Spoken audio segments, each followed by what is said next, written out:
छोटे से शहर मैनपुरी के किनारे पर एक पुरानी सीलन भरी गली थी, जहाँ शर्मा कांच भंडार नाम की एक छोटी सी दुकान थी। इस दुकान का मालिक था धीरज शर्मा, 27 साल का एक आम इंसान जो रोज़ कांच के टुकड़ों से शीशे बनाकर लोगों के घरों को सजाता था। लेकिन खुद का घर एक अधूरे ख्वाब की तरह टूटा फूटा था।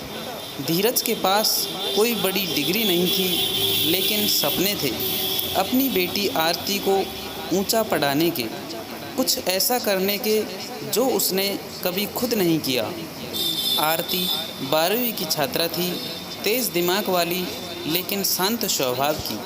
हर दिन स्कूल से आकर वह दुकान में बैठती और खाली वक्त में पापा के ऑर्डर लिस्ट बनाती। एक दिन उसने धीरज से कहा, पापा आईआईटी की तैयारी करनी है मुझे। धीरज कुछ नहीं बोला, बस मुस्कुराया और बोला, बेटा हमारे कांच जितने नाजुक होते हैं सपने, पर अगर संभाल कर रखे जाए तो घर को रोशनी देते हैं। कर जो करना है, मैं पीछे खड़ा हूँ। आरती ने खुद ही ऑनलाइन वीडियो देखकर पढ़ाई शुरू की। मैनपुरी जैसे शहर में अच्छे कोचिंग इंस्टीट्यूट नहीं थे और धीरज के पास इतने पैसे भी नहीं कि वो उसे कोटा भेज सके। फिर भी उसने रोज़ 2 घंटे कम सोना शुरू किया ताकि दुकान से जो भी आमदनी होती उसका थोड़ा हिस्सा बेटी के मोबाइल रिचार्ज और किताबों पर खर्च हो सके। दूसरी तरफ मोहल्ले में बातें होने लगी, लड़की है कांच की तरह टूट जाएगी। इस बोझ में छोड़े ये आईआईटी का चक्कर, शादी करवा दो। पर आरती और धीरज दोनों ने ठान लिया था, ये सपना सिर्फ सपना नहीं, ज़रूरत बन चुका था। धीरे धीरे आरती का संघर्ष रंग लाने लगा। वह देर रात तक पढ़ती और सुबह 5 बजे उठकर पुराने सवालों के हल निकालती।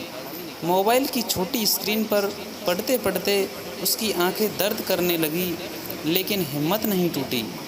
2024 में जब जेईई की परीक्षा हुई तो आरती ने पेपर बहुत अच्छे से किया, लेकिन उसके बाद लगभग 2 महीने तक का इंतज़ार एक संघर्ष से कम नहीं था।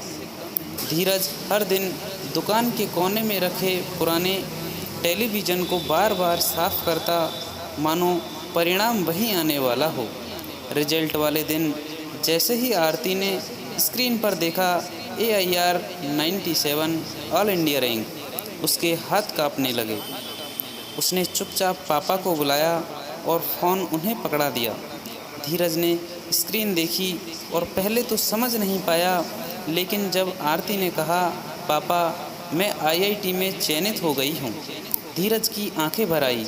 उसने सिर पर हाथ रखा और बोला, मेरे कांच के सपने आज असली हो गए। आरती को IIT बॉम्बे में इलेक्ट्रिकल इंजीनियरिंग में दाखिला मिला। वह पहली बार मैनपुरी से बाहर जा रही थी। स्टेशन पर उसे छोड़ते वक्त धीरज ने एक छोटा सा दुपट्टे में लिपटा सामान उसे दिया। उसने खोला तो उसमें वही पुराना कांच का छोटा आईना था जो वो बचपन से दुकान में देखती आई थी।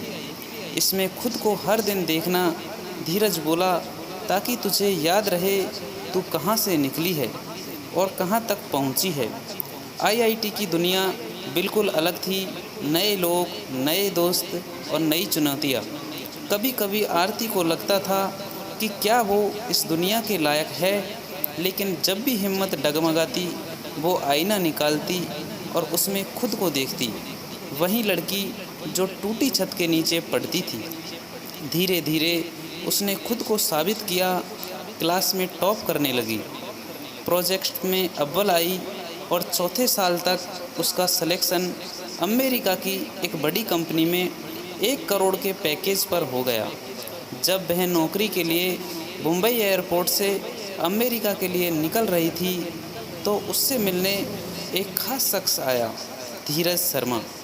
धीरज ने सूट नहीं पहना था, ना ही कोई विदेशी बैग लेकर आया था। उसके हाथ में बस एक नया आईना था जो उसने खुद बनाया था। बेटा, उसने कहा, अब यह तेरे लिए, यह नया आईना है जो मैंने सबसे साफ और मजबूत कांच से बनाया है। अब तू इसे संभाल। आरती की आंखें भर आई। उसने पापा को गले लगाया। आपने मेरे लिए इतना किया पापा, अब मेरी बारी है। 2 साल बाद आरती ने अमेरिका में रहते हुए एक इनोवेटिव प्रोजेक्ट शुरू किया, ग्लास ड्रीम फाउंडेशन, जो छोटे शहरों के बच्चों को ऑनलाइन फ्री कोचिंग देता था। पहला सेंटर उसने मैनपुरी में ही खोला, उसी जगह जहां कभी शर्मा कांच भंडार था। अब वहां हर हफ्ते दर्जनों बच्चे आते थे। कुछ आरती बनना चाहते थे, कुछ डॉक्टर, कुछ वैज्ञानिक।